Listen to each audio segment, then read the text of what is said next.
Whether you're a camel owner, wannabe camel owner, or simply an adoring camel fan, you're in the right place for some fun, useful, and interesting camel talk. This is the Camel Connection podcast. We're your hosts. I'm Tara. And I'm Russell. Join us here for fun learning about camels, how to care for, train, and handle them. Plus, insider stories and interviews. And also some interesting stories of our lifestyle with camels, the good, the bad, the ugly, and the very funny. Make sure you've subscribed now so you don't miss out on an episode.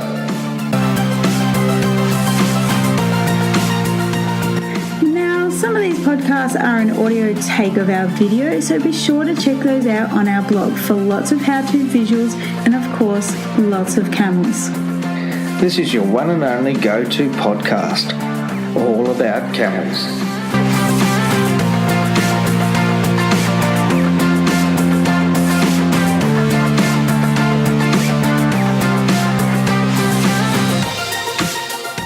Welcome back to the podcast. Here we are. G'day, folks. How are you going? Very good. You always say that. Do you imagine people talking back to you? Oh, yeah. Yeah, like, I know, it's just one of those things. Oh, my gosh. This is epic. Virtual Camel School is taking off, people. Have you been seeing all our stuff on social channels and what else? Reading our website and we're just going off and how fantastic and great Virtual Camel School is, and we're inviting new members in already, which is really excited. So if you have no idea what we're talking about, you're in the right place. God. So, we're Virtual Camel School. If you missed the last episode, it is a 4-week training program where we're taking you through our pre-recorded training videos and then going live each week and telling you, showing you and troubleshooting camel training skills that you can use, the different levels you can go with different camel personalities, and live Q&A and everything. Starts March 25th. So I am so excited about that. But we close the bookings the day before that, which is on the 24th.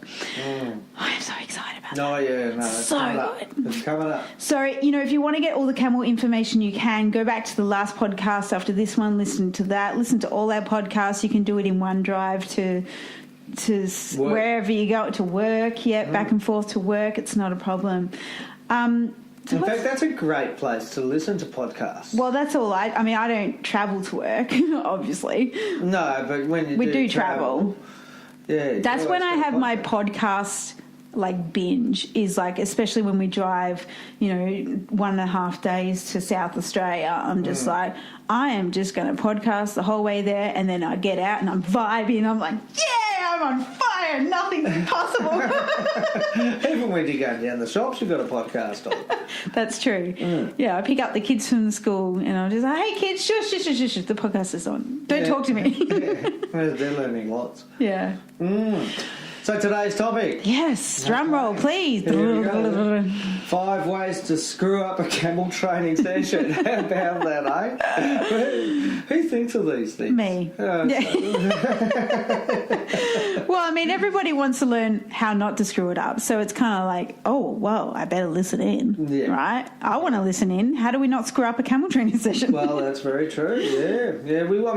Obviously, the very fact that you're listening to this podcast proves that you're interested in your camel's welfare and you're interested in the camel's training regime, and that you want to do the right thing by the camel, and you want to improve your camel skills. Right, so that in itself, I just have to take just a moment of sentimentality here. Is that even a word? No, I don't know. It is. But I just want to take a moment to appreciate you for being here, because you are willing to learn. You are a sponge, you're wanting to learn more about camels. You're wanting to improve your skills. You're wanting to absorb every bit of information you can. And that in itself is a skill. That's it. And without you, we wouldn't be here. No, we'd be talking to ourselves. That's not very entertaining, is it? Oh, it can be. Yeah. So I just wanted to take that moment to appreciate you for listening in. And if you've listened to every episode that we've done, which is only, I think this is number 26 now, which isn't a lot, but we're getting there. We're going to be in the hundreds before you know it. So thank you for being here. Yeah, okay. So 5 ways to screw up a camel training session. It sounds funny when you say it. This is how you screw it up. Yeah. I love it. Okay, and therefore you can actually look at the reverse. Okay, we'll tell you how to screw it up. Okay, tell us how we can screw it up. Okay, but you can also look at the reverse. So we'll do both, eh? Yeah. All right, so I'm going to start off with your attitude. Yes. Thank you. I have a good one. Just simply attitude. Attitude. You've prepared your day, etc. You've got your camel in, but your attitude. Think about yourself. Look inside yourself and see. Question yourself. How are you being presented to the camel? I must say that's probably the hardest thing in camelleering is putting your shit aside. Just going, I've had a really shit day. I don't really I know I have to deal with these camels today or whatever. Like sometimes where, operation wise we have to deal with camels even though we had a shitty day. I find that's definitely the most challenging part is taking a deep breath and going, I have to put my shit to the side, which isn't a bad thing because it automatically, when you put your shit to the side, it elevates your mood. Oh, yeah, for sure. Yeah, and I've got a little saying here, the attitude. A poor attitude equals poor results. Oh, yeah. I don't think you're the first one to say it, but it's good. Well, maybe not, but if I am, then that's good. Absolutely. Well, yeah. It's a world first. Yeah. Well, what did you say? Attitude equals poor results. So your attitude towards how your attitude when you're approaching camels or you're about to do a camel training session or you're about to do anything with camels. Or you don't really feel like being there. Yeah, all right? that's Something a big one. might be going inside your life. And I've been there. Okay. And I mean, let's get raw and honest here right now, okay? Because, these are our friends now. I'll just grab my cuppa. I have quit doing the beach camel rides. Exactly because of this topic. So I love my camels and I love working with them, but we run a professional operation on the beach and I quit being part of that operation because my attitude sucked towards it, which didn't help my camelleering skills, which didn't help my customer service skills or anything. I had just had enough of that part of our business. Plus also you wanted to be somewhere else. Yeah, well, that was the thing going around in my head all the time is I want to be working on the podcast or I want to be working on, blogs or my own personal blog or whatever. Yeah. But I definitely noticed my attitude, things did not flow as well in regards to camel handling because of my where my head was at. Yeah, and you were honest about yourself with that. Yeah. It took a little while, not long, but a little while, and then we had to have that conversation and you just said, well, why don't I take it over? And I'm just like, yeah, but I'm a control freak and I don't think that's appropriate. Even though I introduced to the camera. And then I got to this stage where for the betterment of my own health and well-being, mentally, physically, everything, and the betterment of my camelleering skills that I do have, I do need to step away and focus. And for the customers. And for the customers, of course. Yeah, and look, that was fine. It was actually good to have that conversation. And but myself personally, I love working the camels on the beach. Yeah. Our camels are more used to the trekking out in the desert, for days on end, where they're seeing new sights and they're eating new foods all along the way, and they love being out there for that. They absolutely love it. They hated the short rides. Yeah. That's why we pulled the pin on that. Yeah. But the beach rides, that's a sort of a compromise, really. Yeah. And they do like having that walk along the beach, just cruising along. And yeah. they enjoy it. They enjoy the the companionship that they get from me, but also they do enjoy that interaction that they have with the people. Yeah. As well, it's a nice compromise. Our camels are people camels. Yeah. Yeah. Is that right? People camel. Yeah. Yeah. Camel people. And I can see that you know your way of handling that, you know, people recognise that and brag about it because you come from that really good space, which goes straight back to let's talk about how your attitude matters when it comes to training. It does. And look, you know, if you're all grumpy and all that sort of thing because, you know, you've just had a bad time, you know, before your training session or whatnot, I mean... It's not even worth it. It just... Yeah, it comes out, you know, the vibes, for want of a better word. I sort of don't like all that using that flowery type language. Get with the vibes, people. Get with the camel vibes. It does. It really comes through, and you know, it's easy to lose the plot. Camels are very sensitive, and it's easy. You know, the camel's not quite doing what you're wanting to do it right there and then. But remember, they're in training, and if you're not in that right spot, then you know it can get to elevated behaviours. And we're not perfect. I mean, we have our days where we're just like, I just can't put my shit to the side right now. Like, it's just impossible. And, you know, so, you know, everything we're saying, you know, we're on this learning journey as well. But we just notice that attitude has a lot to do with it. And some, you know, some things that aren't so dramatistic you can put to the side. And some people work with animals and camels because they want to put their stuff to the side just for a few hours and just be with the animal. Well, that's it. I mean, you know, sort of, I mean, with the right planning, you're able to go ahead and, as you say, put your shit to the side before going out for your training session. So, you know, if that means, you know, going for a bit of a walk or sitting under a tree for a while or, you know... Watching Netflix. Just not watching Netflix. Oh, that's how I chill out sometimes. I'm not going to be shameful. But, you know, whatever it takes. I mean, you know, but sometimes it won't even work that. Yeah. You know, that won't even work. So, you know, your attitude, okay, you've got to be very, very aware of where you're at with attitude before going in. Because, I mean, you know, let's face it, you're not here because you want poor results. No, exactly. All right? You are after good results. Yeah. All right. Now, second point here about a way to screw up a camel training session that I've written down here for myself is wanting quick results. Oh, yes. Wanting quick results. You know, I've got the problem now. My camel keeps on reaching out to bite me. I want a quick fix. All right. Which we get, I mean, every other day. We're like, my camel's doing this. Tell me how to fix it. It's like, well, it's a little bit more to that than what you're perceiving. We're not talking about actually fixing anything. We're not talking about putting Band-Aids on anything. We're not talking about any of that sort of stuff. Technically, you can put a Band-Aid on because you can get the Hitler mask. Yeah. Not the Hitler. Oh, my God. I said that wrong. You did. What's that movie? Hannibal Lecter mask, where you put the mask over their nose. So Lecter. What,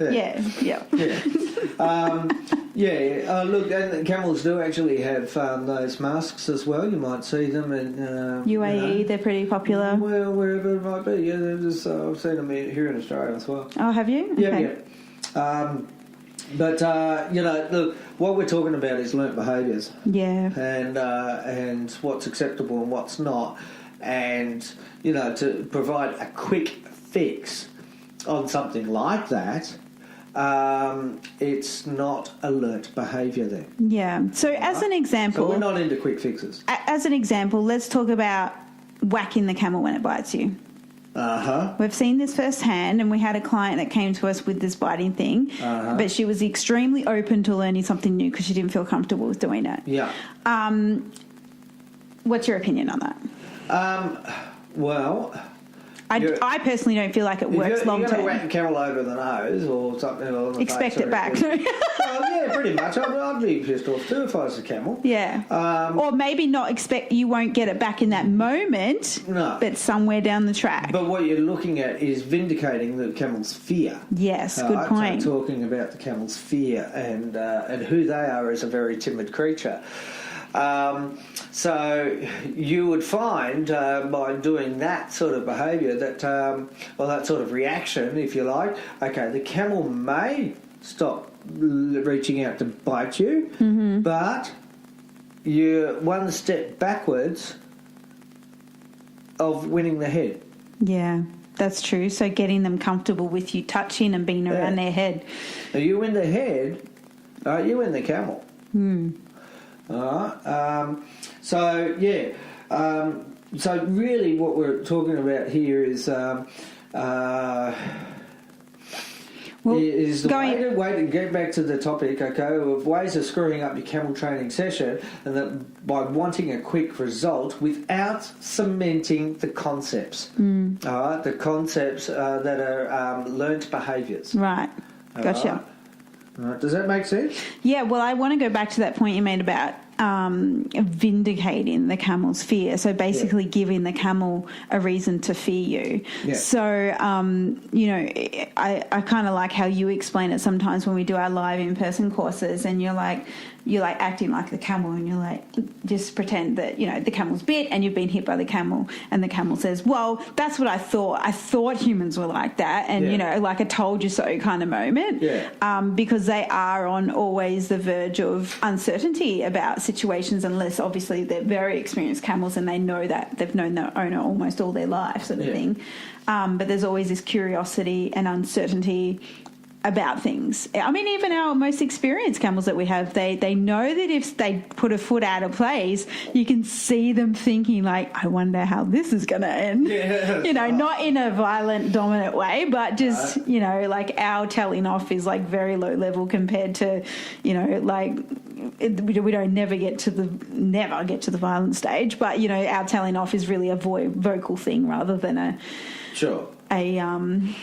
physical thing. That's sure. Yeah. And again, I mean, that comes back to the previous podcast of getting to know, the person within. Yes. Understanding that camel so that they understand you understand them. And if there's a camel that's distinctly resisting or whatnot, then yes, you may have to up the levels. But, you do that in such a way that you don't vindicate their fear. Which we teach all in Virtual Camel School. So you guys just got to sign up. I mean, seriously, you're going to miss out. Like, it is going to be the cheapest camel course you've ever done, so definitely sign up. So the next point that I really wanted to talk about here of a way to screw up your camel training session. That's it, well, yeah. Is by starting off your training sessions as if it was a totally different species. Oh, like a horse. That's what I've got. Or a cow. Here, or a cow, or a horse. Rhinoceros. Or a rhinoceros or a goldfish. It wouldn't matter. Yep. Okay. Look, there's some things that work. Okay, are transferable, that are transferable, but you're still talking about a different species, a different way of thinking. Different psychology. Different outlook on life. Yes. Okay. And camels are camels. End of story. A camel is not a horse. A camel is not a donkey. A camel is not a dog. There's principles that match, but not necessarily techniques. Yeah. Now, I'm just referring to a long time ago, I was training camels for a camel riding operation many, many years ago, and there was a worker at the farm who had been a horse trainer, and I'm not saying what particular style of horse training this person was doing, but it was a very well-known style or technique, if you like, of horse training. The manager went ahead and said, okay, well, let's give this a go. He thought, well, let's have a look, see if it works, see if it doesn't. So we had a fresh new camel that was straight out of the bush, and we started with this technique. This person started with the technique of training the camel using the horse training technique. We had to turn that camel out by putting it back in the bush. It didn't work. It did not work. And so that really did show to both of us, and the manager was a very, very experienced camel man, being born with them. Okay, the family has had camels in them for a couple of generations. But it showed both of us that, it does prove the point that the camel is a camel. They think like a camel. It is the psychology of the camel. It is different. Yeah. And I think also, like, I know that I know of people that have implemented the horse. I'm just using horses because, like, It's really the only well, I used to be a horse trainer. So, you know, and I know people that have implemented the steps into training camels, but they've only got 1 or 2 camels. Yeah. And this is where the difference lies, I really, truly believe, is because when you get a variety of experiences, you realise, the camel does think differently. And then we'll get to a point where you get to your glass ceiling, so to speak, and there's this misunderstanding happening. And obviously me being into horses before I even thought about camels, I never thought about camels. Camels literally just showed up in my life, and I'd never dreamt of riding one or being with one or anything. Like, it was all about the horses. But for me, I had to set every skill, every horse skill that I had aside, except for my confidence with large animals. I just, I can't think of anything that I've transferred except for the confidence I have with large animals. Okay, so let me ask you the question. If you were a dog trainer. Right. If you had been a dog trainer, what could you say about it? Transferring skills or techniques from dog training to camel training? Well, I've never really been successful at dog training. Okay, right. I mean, I know how to get a dog to sit, but, you know, there's so many, this is the thing, there's so many different techniques, whether it's dog training, horse training, camel training, there's so many different techniques out there. I mean, there's definitely some really big points is you don't want to confuse the animal. Yeah. So you don't want to be using a dominant method one week and then a gentle method another week. That is why we've developed this. I mean, you know, that's what I want to express to everyone that's listening now. I mean, this is the reason why, because it's a step-by-step program that, you know, you can use right throughout the whole entire life with that camel. Yeah.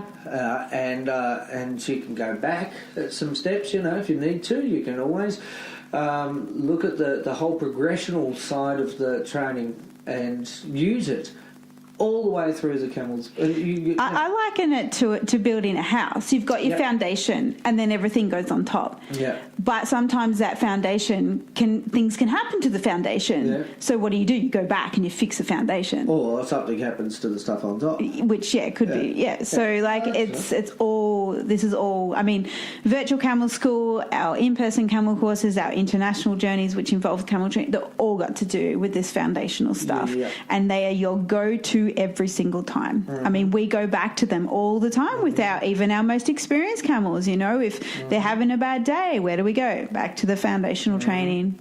Yeah, where they feel comfortable and we can move forward again. Yep, exactly. That's it. The comfort level, isn't it? It is. It always will be.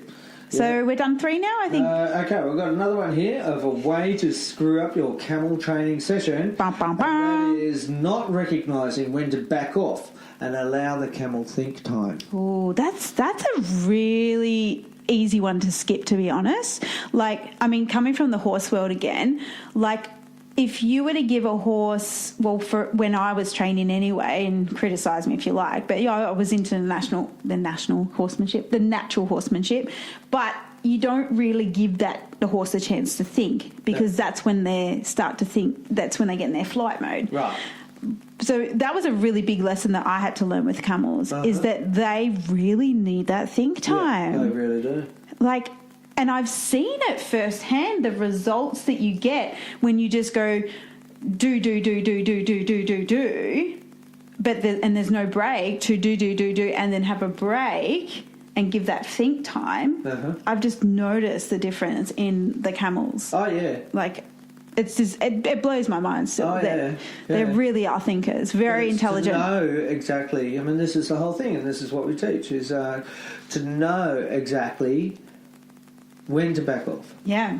All right? There's a point. All right? And to gain that within yourself, for each camel, the individual camel, the different camels, I mean, they're all different. But there's a point. There's always a point when to back off and allow them that think time. Yeah. And the last point that I really want to talk about is a way to screw up your camel training session.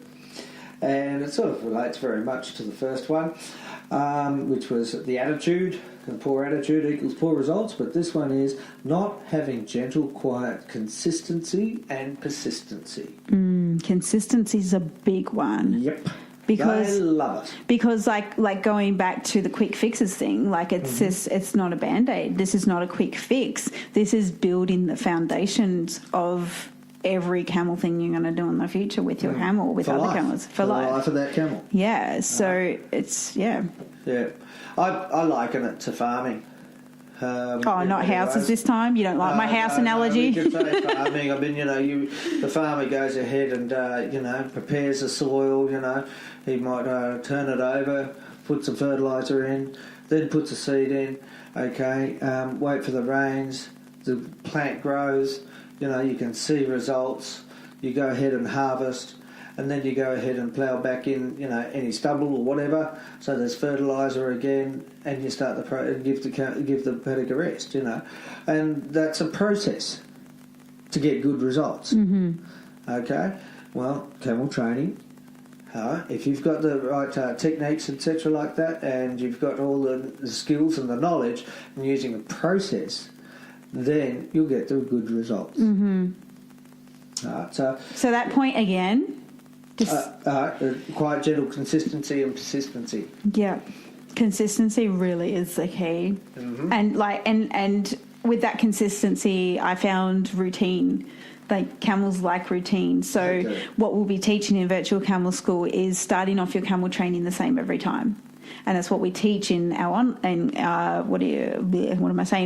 in-person stuff as well. Yep. We start off each camel training session. So if that's 3 sessions in one day, we started off all the same. Yeah. So that's what we teach, because they like that routine. They like that time to think and connect and all that sort of stuff. Absolutely. Yeah. Yeah. So is that our 5 points? That's it. That's our 5 points. So let's go through them again. Just dot point them. Okay. So ways to screw up your camel training session. Number 1, attitude. Poor attitude equals poor results. Mm-hmm. Number 2, wanting quick results without cementing the concepts. Number 3, training the camel as if it was a different species, or using different species techniques. Training techniques. Yep. Number 4, not recognising when to back off and allowing the camel to think time. Mm-hmm. And the last one, not having gentle, quiet consistency and persistency. Yes. Love it. Mm-hmm. Love it. Love it. I mean, I really love our work. I mean, we know we've got a gift that we want to share with the world, okay? So which is, this is our living and breathing. This is it's a big part of our life, is sharing this camel information. Yeah. And we want to do that from a heart-centered approach from us to the camel as well. It's not just, hey, we want to share this information. It's like we care a lot about these animals and we want to just share this information. And we know we're not the only camel trainers or camel mentor people in the world, but we all have, there's enough of a piece of pie for everybody. We can all, that's how you have correlated, or if that's the right word to use, all your camel training skills, is you've got little bits of the pie from here, there and everywhere. Yeah. But you got a big chunk of your pie from a certain mentor. And that has, just transferred into everything who you are today. And obviously a big chunk of mine is learning from you. So yeah. Oh, there's that, and also philosophy. I mean, I do enjoy philosophy, especially natural philosophy. My time spent living with Aboriginal people up in Arnhem Land. Yes. And their connection with nature and the animals, and just the way that they saw themselves fit in nature, that comes into it as well. It does. And that's part of our teaching as well, is that we're talking about what's the word here, the collectiveness, I suppose, of the holistic view of camel training. That there's you, there's the camel, there's the skills and knowledge and techniques that you already know. Some of that you have to put to the side for a little while until you need them again. Mm-hmm. And just building on those foundations like we've already spoken about. So, we are telling you, if you want to learn and improve your camel skills, that our virtual camel school truly is for you. If you're listening to our podcast and you kind of like us, then virtual camel school is definitely for you. And as you know, if you're already part of our Cameleer Academy, you're getting this absolutely free. If you're not, you can easily join by visiting camelconnection.com/camel school. I mean, doing this virtual one, what are they getting? Oh, well, okay, so it's a 4-week program. Yep. And we're starting on the 25th of March. We're starting off with a kick-off call, and, this is how it's going to roll, basically. And then we're doing another live after that, which will be in the training yard with our camels here. Webinar? Oh, yes, you're right. I totally forgot. I got so excited about the actual virtual camel school. Yeah. So, guys, we've got a webinar coming up, and this podcast is coming out the day before that webinar happens. If you don't know what a webinar is, basically it's an online live training. So we'll be with the camels in the yard. We'll be offering, this is absolutely free, by the way. So all you have to do is go to our website and you'll see where to find how to be on this, get access to this online webinar. And we will be, basically introducing the foundations, expanding on this information here on the podcast and introducing the foundations of our Camel Connection trust-based camel training, which obviously will be, plugging and promoting that you join the full virtual camel school as well. So the webinar, I don't really like that word, but it's a live online training that you don't want to miss. No. Online camel training. We've got the webinar first. Yes, I believe that's on the 14th of March. Right, okay, and then the what? Well, then, what's the next procedure? Well, the next procedure after the webinar, obviously, is to sign up for Virtual Camel School, which is starting on the 25th of March. Okay. Yeah. Okay, I'm with it. Yeah, good. Well, you're welcome to join. So people can sign up. Well, they can sign up from now. Like if you sign up now to virtual... to register for the webinar? Well, basically everyone... Straight after this podcast? Yeah, basically. Okay. So... Yeah. All right, I'm with it. Yeah. Very good. I know. So this is exciting, isn't it? So obviously scout us out on social media if you're confused on where to find this free webinar. And there will be all the links there and you'll be able to find that. That's no problem. Really, when you think about it, all the universities and all that, most courses now are online. Yeah. Right, people work remotely and do all their stuff remotely. Yeah. So this is just. An extension of that. Well, yeah, but this is about camels, Russell. Nobody's doing it, I know people will catch up with it and people start offering this information for free, and I really hope more people do because this is just the epic way to go.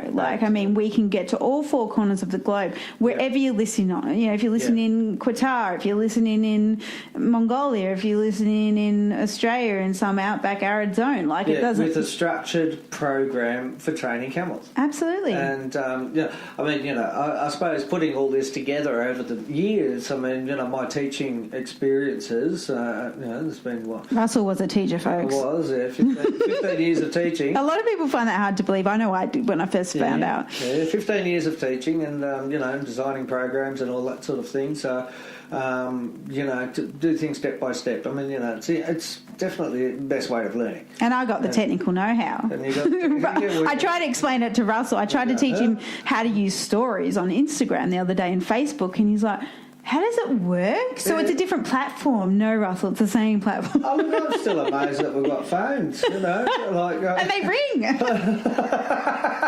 quite like that. Just amazing. I was growing up with Maxwell Smart. He had his shoe phone. I thought that was amazing. This is next level again. Yeah. Anyway. Okay, folks. So make sure you sign up to our webinar. You can also go to camelconnection.com/Camel School and you'll find all the info there, and we can't wait to see you on the webinar and obviously invite you and welcome you to our community in the virtual Camel School. This is going to be epic. Absolutely, you're going to get a hell of a lot from it. Okay, we'll catch you on the next episode. Righto, we'll see you. Bye-bye.